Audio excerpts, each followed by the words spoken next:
everyone. Welcome back to another episode of Hanging by a Thread podcast. I'm your host, Vanessa Desir. Welcome back. Thanks for tuning in. This episode is a continuation of our last episode, Post-Fashion School Depression, Part 2. And this time, I would like to give you guys some tangible steps on how I found a way to overcome post-fashion school depression. And I hope that there's some steps that you can take with you so that you can overcome it if you're in that rut, or if you feel like you're going to go through that slump. I definitely think that there are some great tidbits to take away. So without further ado, let's get right into it. My first suggestion would be to pick up new versions of crafting. That might be interior design. Instead of sewing, you might pick up drawing or, any kind of fine art, woodwork, something other than fashion. I think it's a great way to keep your creative mind going without having to revert back to the mind space that you have to be in to do fashion work, i.e. pattern making, sewing, draping, etc. Because if that caused you immense stress while you were in school, there's no way that it won't continue to cause you immense stress even when you're doing it for leisure. Okay. For me, I found that I really enjoyed just like artwork on my iPad, drawing prints and things like that. I would like draw fabric prints and then get the swatches printed at Spoonflower and do nothing with them. And that would be it. Like I would just design prints all day. Another thing I found that I got into was kind of interior design. I found that I really like furniture and home decor.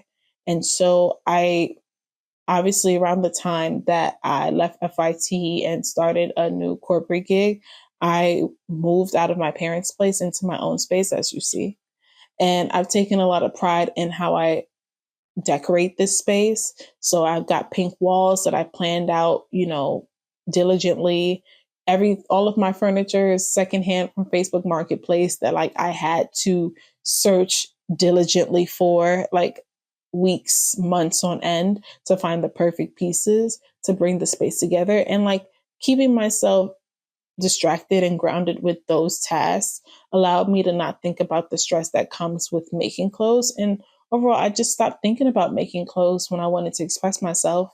When I wanted to express myself, I would just focus on a new room in my apartment and figure out how to decorate that. So not only is it my living room, then it's like my bedroom. Right now, my current fixation is my closet, working on fixing that up. And then at some point I'll get to the kitchen. So just finding new ways to stay creative and keep your hands busy and your mind going creatively is a great way to kind of step away from the thing that brought you stress, even though it was your passion. Another thing that helped me overcome was avoiding high pressure and time sensitive projects. Okay. Even if they're paid, that's the biggest highlight. So what I mean by that is it doesn't matter if it is the biggest opportunity of your life. If someone says that they have a really big event, like your cousin, your auntie, grandma, whatever says, oh, I'm getting married in 5 weeks and I want you to make my wedding dress and I'll pay you. And I think that is something you need to turn down. Okay. Turn it down. Don't take it. Avoid high stress, time sensitive projects, because while you're already in a space of not really wanting to create after being in such a pressure cooker environment like fashion school, whether it be Fashion Institute of Technology or Parsons or SCAD or wherever, putting yourself in a even tighter pressure cooker is not good for you at all. It doesn't matter if it's paid, because one thing I've learned in the many years of making things for people or just making things in general is that not all money is good money. Sometimes that money comes with stress from the client that has nothing to do with the actual making of said garment. And learning this discernment from now will help you on your journey as you continue your career forward in this industry. Learning how to say no, even when something sounds like it's good, it's not. Okay. And Avoiding high pressure projects allows for your serotonin levels when it comes to designing, sewing, and pattern making to remain low, your serotonin, your cortisol levels to remain low, so that when you do decide to pick this up again, you're not starting from a place of like already heightened cortisol every time you think about it. It'll be down here and you can work your way back up there. But if you're burnt out, especially post grad, now is not the time to take on big clients, big projects, big anything. Sit down. You deserve it. Something I found that worked for me while climbing out of this rut that is fashion school depression is returning to being a consumer, learning how to appreciate fashion through the lens of other designers rather than myself as a designer. So, put simply, I started shopping. Yeah, I feel no shame about it. And I would shop and buy things that I saw independent designers make. So if they were independent designer, or if they were fresh out of school designing something that I really liked, or if they were a small brand, just know I was going to patronize it. It really didn't matter. For as long as I thought the product was good, I would buy at least something because I was learning to love clothes again. And I feel like as someone who went to school for fashion, I was too in deep, meaning I would look at anything, and if I saw the inside wasn't constructed properly, if I saw a hanging thread loose, if I didn't like the construction of the collar, it would just turn me off and I wouldn't want to buy it. And I wouldn't, and like I just had to untrain myself to stop thinking like that and just to look at it and be like, oh, that's nice. I'm going to buy it. Remember when you used to do that before you had all this smarts and before you got your degree and you knew everything? You used to shop like that. And so I think it's important that you return to that kind of ignorant consumer, not ignorant in a bad way, but ignorant in a good way, so that you can learn to enjoy clothes again, the same way you did before you learned all there is that goes into the making of clothes. In turn, all of this shopping allowed me to cultivate my style. Now, if anyone knows me, knows that I do not like to shop excessively. I know it sounds like the opposite from what I just told you before, but I really don't. When I shop thoughtfully. If it's not a hard yes, it's a no. If I'm not thinking about it for days on end, I don't need it. And so this allowed me to stop shopping based on outfits or based on trends or based on events, and allowed me to sit with what I have in my closet and really learn how to style and restyle what I already own. This allowed me to cultivate my style into what it is now. And I think that I'm pretty stylish. You could agree or disagree, okay? But cultivating my style is something that allowed me to fall in love with clothes again, because I can now express myself differently than how I did for the last 4 years, at least the last 4 years in school. I could finally express myself in a way that felt like this is me. This is the adult me. And I think that's very important.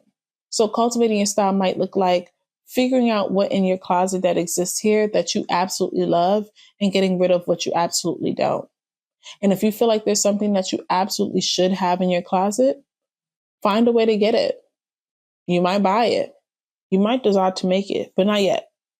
You're not there yet. For now, enjoy what you have. Make what you have work. And if you have an event and you like, dang, I have nothing to wear, make it enough. You'll find something. It'll help you fall in love with the clothes again. I promise it will. This is tip number 5.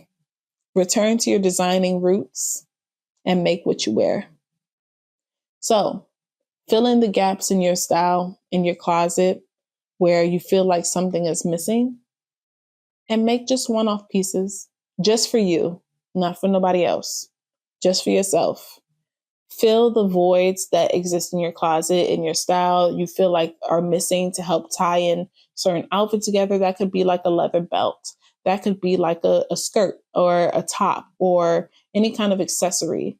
Anybody who knows me knows this is one pair of like silver waist beads I made out of necklaces and a bracelet. And I wear them Johns down to the ground, honey. All right. There's not a single going out outfit that I won't wear those without.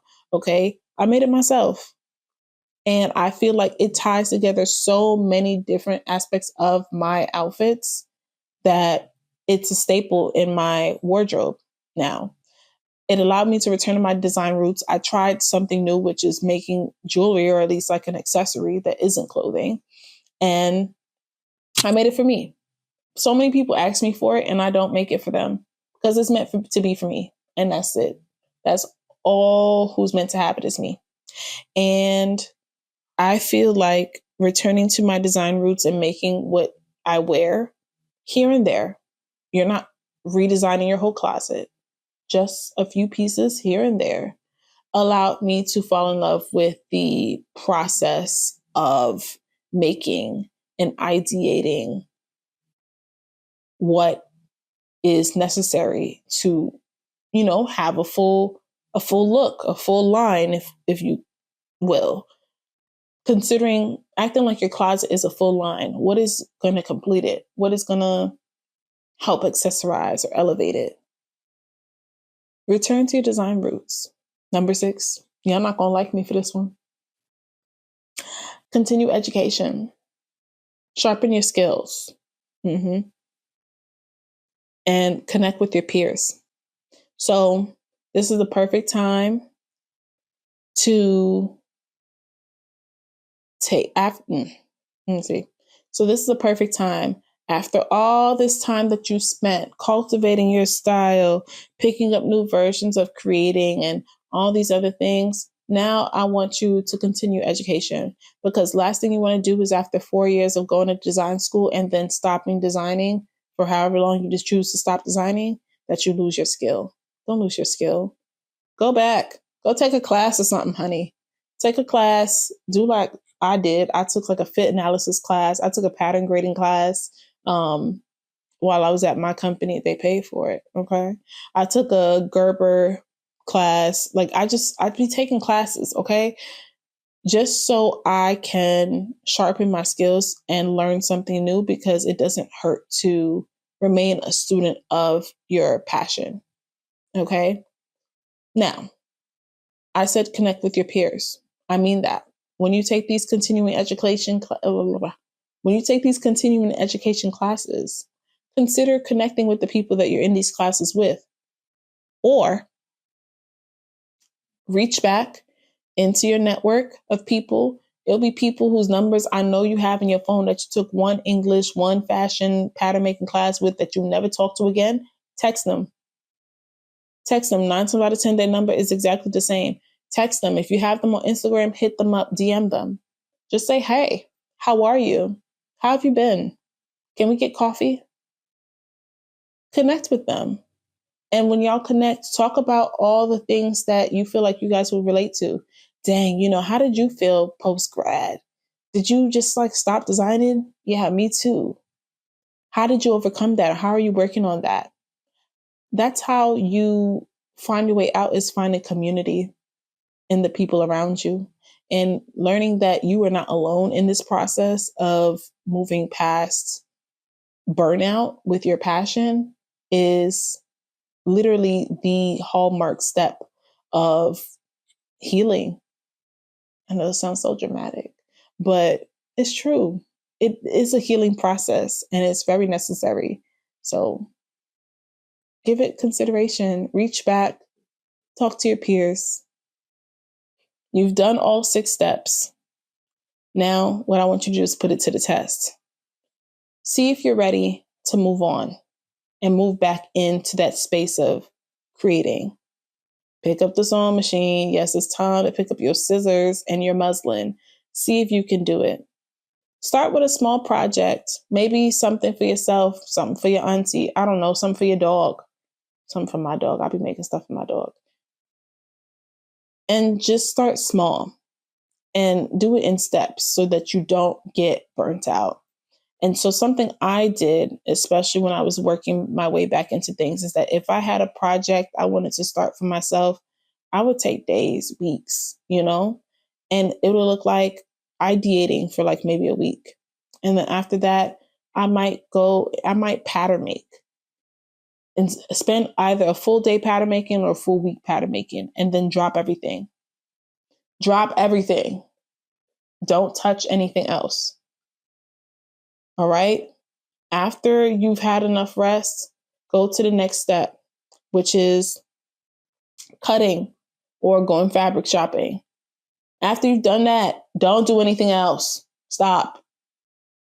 Another day or another week, hell, another month, then you will consider sewing. Don't rush the sewing. You probably do it all in one day. Look at you. You're a badass. All right. You're not to be messed with. Or you might take a week, a month, 3 months. Take however much time you need. But the point is, you don't want to rush the process, especially if you're easing back into it. It's not necessary to be a whiz, a genius, or like one of those people who like, oh yeah, I can whip this up in a day. It's not necessary. Don't stress yourself out with that, because then you won't get the results that you want, and that's going to frustrate you even more. Take it slow. No need to rush, but put your skill to the test and all that you've learned. And if you feel like, I can't do this, I can't do this, I don't want to sew no more, I'm tired, I don't want to, then don't. Consider it a graveyard project and continue working on healing. Now's the time to define your fashion DNA, okay? And what about clothes is important to you? What I mean by this is you've already cultivated your personal style, right? You've cleared out your closet, you've got a new thing going, and now figure out what it looks like to create from you. You might start from sketching. Maybe you discovered that after cultivating your style that you're really into color. That's something that I've realized by myself. I like color and I like prints, and I avoid the color black or white or neutrals. I avoid neutrals at all costs. I go for texture, I go for print, and I go for color. Those are the reasons why I may buy something. After that, I probably won't buy it. Okay. And I try to think about how that will show up in my design process. I know not everyone likes to dress like me. I know lots of people like the way I dress, but don't feel as courageous to dress like me. So what would it look like if I were, if my personal style was to be standing right in front of me? Or maybe if my personal style was to jump off me, stand right in front of me in the form of a diffusion line, like what would that look like? And that kind of figuring out what that looks like and sketching that out on paper, collecting Pinterest images and things like that kind of helped me to find where I feel like I am now with fashion and designing. Anybody who knows me knows that I love special occasions. I'll make a gown. I'll dress you down. Okay. Beads, glam, stones, all right. But now I found that because I love comfort in my style, I love comfort and I love color and I love texture and all bunch of interesting silhouettes, is that's how I want to present in the world. And that's how I want my creativity to present in the world. And so that's where I'm going with it. And so as I begin to cultivate this brand that I'm working on called Antilia, I really, really want it to be colorful, vibrant, chic, but then also comfort. And I want to prioritize the leisure aspect of wearing clothes and how does it feel to be at rest, whatever rest looks like, for you.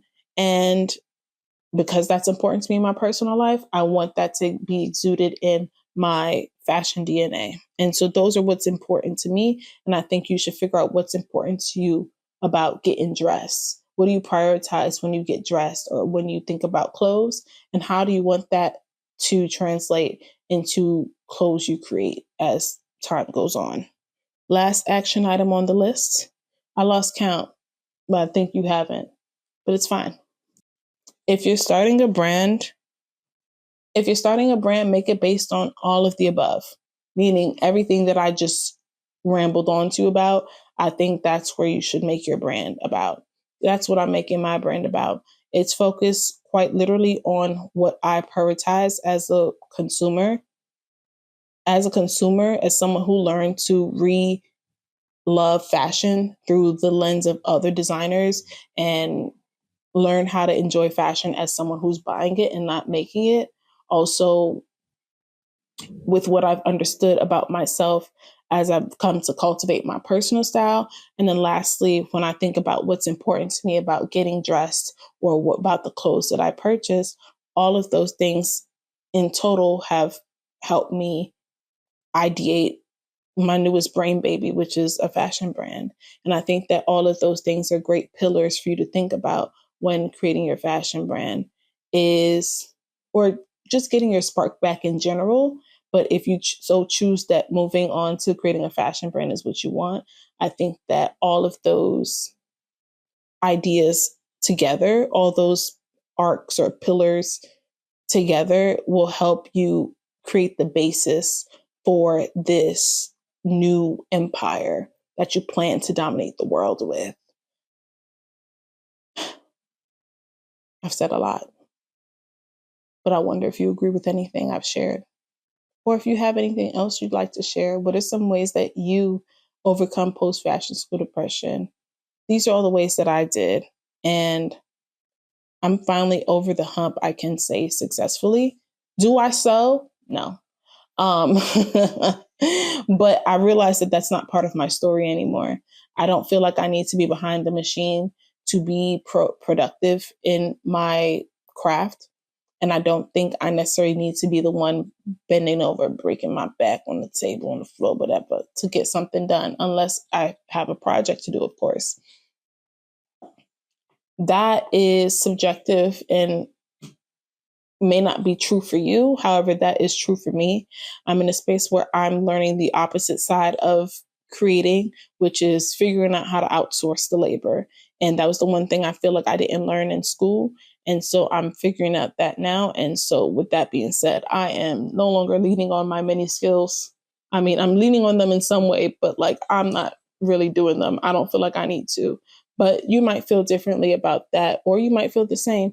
Either way, I think that what's most important here is that you figure out what works for you and you take the time to really relearn yourself and reimagine yourself through the lens of who you are now on the other side of fashion school and who you want to present as going forward as an artist, as a creative, and as a person. Thanks so much for listening to today's episode of Hanging by Thread podcast. I'll see you again next week. Okay, bye. Listen to Hanging by Thread on Apple Podcasts, YouTube, and Spotify. Connect with Vanessa on Instagram, Threads, and TikTok at Vanessa X Asanav. Thanks for listening.